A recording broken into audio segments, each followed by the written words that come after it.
Hey Disney fam, welcome back.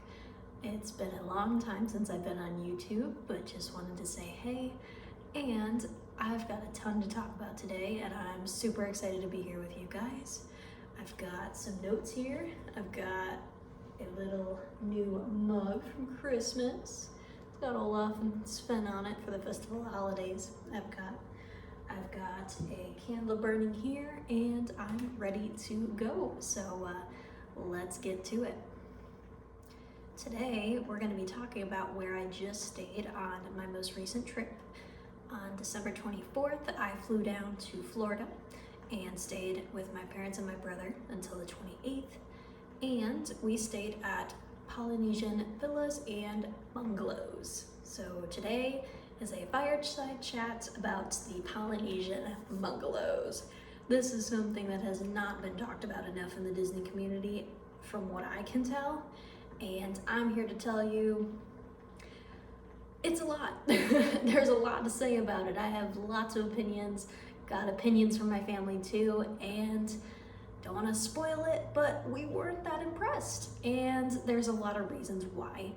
And first off, if you don't know what I'm talking about, go to my Instagram, Caitlin's Disney Adventures, and the first stories I have there, it's under Poly Bungalows. Go watch those 3. It'll give you a little bit of an intro into what the Polynesian bungalows look like. And to see more, go on to Disney World's website and look them up. But let's talk about some pros and some cons to the bungalows themselves. All right, I've got my list here of points. We're ready to go. Let's actually start with the cons to the bungalows because there may be a lot of them, but I don't want to discourage you from the resort altogether. So let's talk about the cons first. And the biggest thing, which would be a turnoff for a lot of people, because it's one of the most important things you should consider when going to Disney, is the price. Do not pay cash. I repeat, do not pay cash for a bungalow unless you know win it, or you're going with a bunch of people and you can split it a bunch of ways. It's very overpriced. You will pay thousands of dollars for even a few nights to stay. And for DVC members as well, we went for 4 days and spent over 300 points on a bungalow. It was also Christmas, so factor that in. But for the value, for all of that, it's really not worth it. I would recommend either getting a 3-bedroom villa at another resort. They have them over at Grand Floridian. You can do that. It's a little bit more manageable and you can actually fit more people in there. And it's closer to Magic Kingdom anyway, so there's that. Or the other thing, if you want to stay at Polynesian, get a few studios and even splurge on a club room. You'll be getting a lot more value. You'll have a few more designated spaces for people, and it's quieter, which I will get to in a second. But for the price, don't. I would not recommend doing a bungalow if you're concerned about money. So about the noise level. The noise level is the next thing. We heard the horn from the boats going back and forth to Magic Kingdom all the time. And when you're trying to go to sleep, not good, especially for younger kids if they have earlier bedtimes. Or if you're not a morning person and you don't want to be woken up before 8 a.m. because Magic Kingdom opens pretty early most of the time. Not a good idea either, because you're going to hear them because the bungalows are right out on the water. You have the best view of Magic Kingdom, but because you're so close to the Ticket and Transportation Center, you get the noise. Comes with the territory. So if you're up at the parks all the time, it might not be a bad thing, but if you're going there to relax and get some good sleep, get a good view, have really good access to Magic Kingdom Epcot, bungalow is probably not the way to go, because I stayed there for January and it was quiet. It was really quiet in the studio, so don't take a chance with the noise. A few things we weren't that thrilled about with the bungalow. The pool that's right outside, not that impressive. It was probably no higher than 70 degrees the whole time we were there because it's December and it was cold across the country. So we did not go in the pool at all. We brought bathing suits, but we were in jeans, sweatshirts, had gloves and hats at some point too. It was cold in Florida this Christmas, so the pool was basically useless, but it's still basically useless when it's not 40, 50, 60 degrees out. When it's higher than that, it's basically bath water. And my mom made a good point that it would be much better if it was like a hot tub where there were jets and stuff, because then you could actually sit outside, relax, watch the fireworks in the pool, and you know, if you're an adult, have a margarita and relax, just chill from the day. But the pool wasn't it. Also, I've heard other complaints about this too, but the chairs that hang from the sides of the bungalow are not that comfortable. My mom kind of agreed with that. The other pool chairs that lay down all the way, they're fine, but just a little bit weird too. The other thing is the bungalow says that it sleeps up to 8 people, but realistically it's more like 4 to 6 adults, because there's a king bed in the master suite, a queen bed in the other bedroom, there's a queen pull down bed. It's a Murphy bed now, which is nice compared to the pull-out couches, which are not comfortable at all. But the pull-down bed, which is a queen size, and then a pull-down twin sleeper from the TV stand. So king fits 2 comfortably. Queen, 2 smaller people times 2, and then the twin bed is basically for little kids. So if you have more than 4 adults, it's not comfortable at all. Maybe if you have a tiny adult, but if you have a bunch of kids, that's okay if they're okay sleeping together, but realistically, it's more like 4 to 6 people.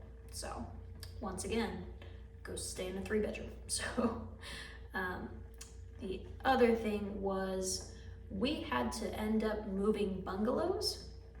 So the hot water did not work in our first bungalow that they placed us in. We found that out when I showered the first night. I had hot water for 5 minutes, and then it all of a sudden went cold. No hot water.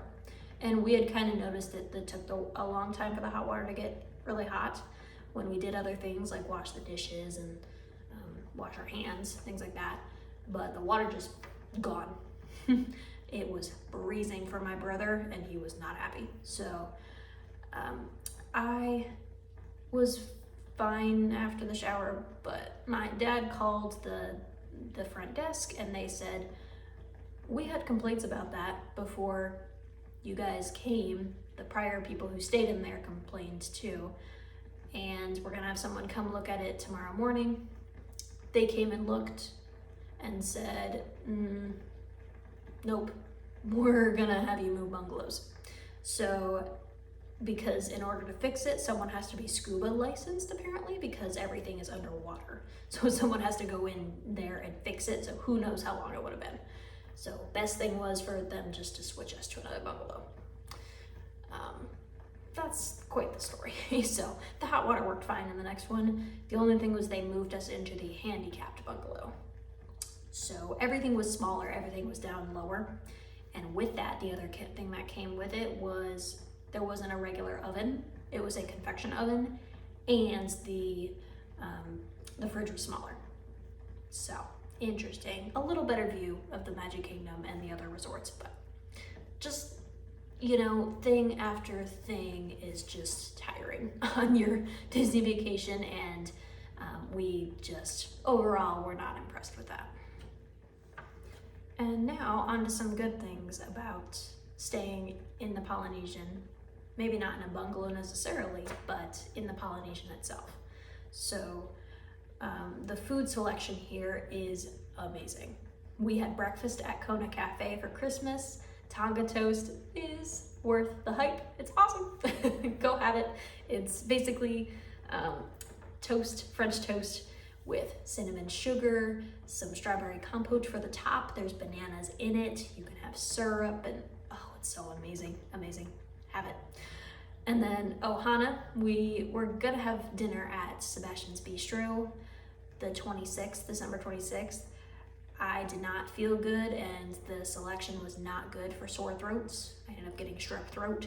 So we went to Ohana instead. We were able to switch over that same day, and we had some lighter stuff. And they also have family style. So tons of meats, chicken, beef, steak, tons of stuff. My brother was thrilled. So Ohana is awesome. Captain Cook's is the quick service restaurant as well. Lots of options. You can go in and refill your mugs, just get cups of water, go get other things. Captain Cook's is great. Trader Sam's is the hidden bar down there. It's behind Captain Cook's. It's a little bit hidden, but I've heard tons of good things about Trader Sam's. We didn't try it this time, but we might try it. I might try it at Disneyland when I go in a few weeks, so I'll let you know. It's supposed to be so much fun. And then Pineapple and I. You can go get a Dole Whip whenever you want. Self-explanatory. The two places to get the Dole Whips, they used to have them at Epcot, but not much anymore. The two places to get Dole Whips basically on Disney property are Magic Kingdom and Pineapple and I in Polynesian. So my brother had like 2 or 3 Dole Whips. I had a Dole Whip. My parents had it's a Dole Whip. Come on, it's awesome. The food is amazing there. The other good things are Grand Floridian and Contemporary are right there. Lots of other good food options. The spa is over at Grand Floridian. Polynesian shares the gym with Grand Floridian, so you either have to walk there, just be careful, there's construction right now, but it's not too bad, or just hop on the monorail. It's one stop. And tons of things to do over at both of those resorts, and your 2 stops from Magic Kingdom, of course. And the other thing is you can basically walk to the Ticket and Transportation Center from anywhere in Polynesian. Bungalows, it's super easy. DVC area are those like buildings are closer to the Ticket and Transportation Center. When I stayed in January, me and my friend walked to Ticket and Transportation Center to get to Epcot. Epcot is very easy to get to. Almost as easy as Magic Kingdom, it's just a little bit further. So location is obviously awesome. And the other thing is the cast members were very friendly there. The shops were very good. There's one shop that's down on the 1st floor. I'm blanking on the name right now, but awesome. And then Moana Mercantile is upstairs. There's a few other options around the resort too. I haven't stayed long enough or in a warm season to experience the pools, but the big pool in the center with the volcano looking thing looks awesome. The poor lifeguards that had to sit there and watch nobody while it was freezing, but they're pretty good, pretty accessible. And then, yeah, the studios are quiet, they're nice. You can go stay in a club level room or just a basic studio. It's good for smaller families, or if you really want to stay there, get a few rooms. So, and good thing is there's more rooms coming. They're supposed to be building another DVC wing for the Polynesian. So those are some pros, more for the resort though, not necessarily the bungalows. So keep that one in mind too. The last thing I do want to say about our experience here is that when we had to move bungalows and it was a huge inconvenience, my parents did go over to the front desk and talk to the people at the front desk and explain what happened. It's Christmas, the bungalow hot water didn't work. Somebody complained about it before and nothing was done. They still stuck us in there. They made us get up Christmas morning at like 8 a.m. before our breakfast, and well, we were up before 8 a.m., but we moved around that time to get over to a new bungalow. It was a smaller bungalow. Like, the gates to open the bungalows to get into the private bungalow area, they don't work 90% of the time. So you're like, my brother had to reach over the door to get the bungalow door open, the gate door open at least. So not a lot of fun, and it was my birthday. So we let them know that there were some issues. Obviously, the manager there, his name was David. He was very friendly. We explained that, and he was like, "We're so sorry. What do you guys want? How can we make it better?" So we got a good amount of free stuff for our troubles. We ended up getting most of our DVC points back for that entire stay. We ended up getting free Genie Plus, so they refunded us, me, my dad, and my brother, because we can ride a lot of rides at Hollywood Studios. They refunded us for our Genie Plus for the day, and they gave us 3 free Lightning Lane experiences that we could experience. Things like Rise of the Resistance, Slinky Dog Dash, Tower of Terror. Me and my dad and brother got all 3 of those done without having to stand by. It was a beautiful thing. My mom went with us on Mickey Minnie's Runaway Railway. She subbed her Lightning Lane while we got a Genie Plus, and she subbed her other Lightning Lane for Toy Story Mania, and she let one expire because she has vertigo and other neck issues, so couldn't do much. But it was a great time. It was awesome. I'm so happy that we got to do all that on my birthday. Even though I wasn't feeling the greatest, it was still a good time. And any Disney manager will listen to you as long as you're calm, as long as you just explain what happened, and like don't yell at cast members or Disney, because the manager can't, like everybody's doing their best basically. So just be calm, be kind, keep a good attitude, and don't be afraid to ask for something you want, because they'll give it to you. It's Disney. So that was the biggest pro about the experience. But still, how about I should work in a bungalow for all that you're paying? So just want to let you know. And with that, overall, I would never stay in a Disney bungalow again. Not a Polynesian. Unless they do some serious upgrades to the bungalows, or they decrease the points, or something happens beyond the scenes that I am not thinking of, like, not worth it, and I'm steering you guys away. It was fun. They are pretty from the inside, as you can see on my stories, but all done.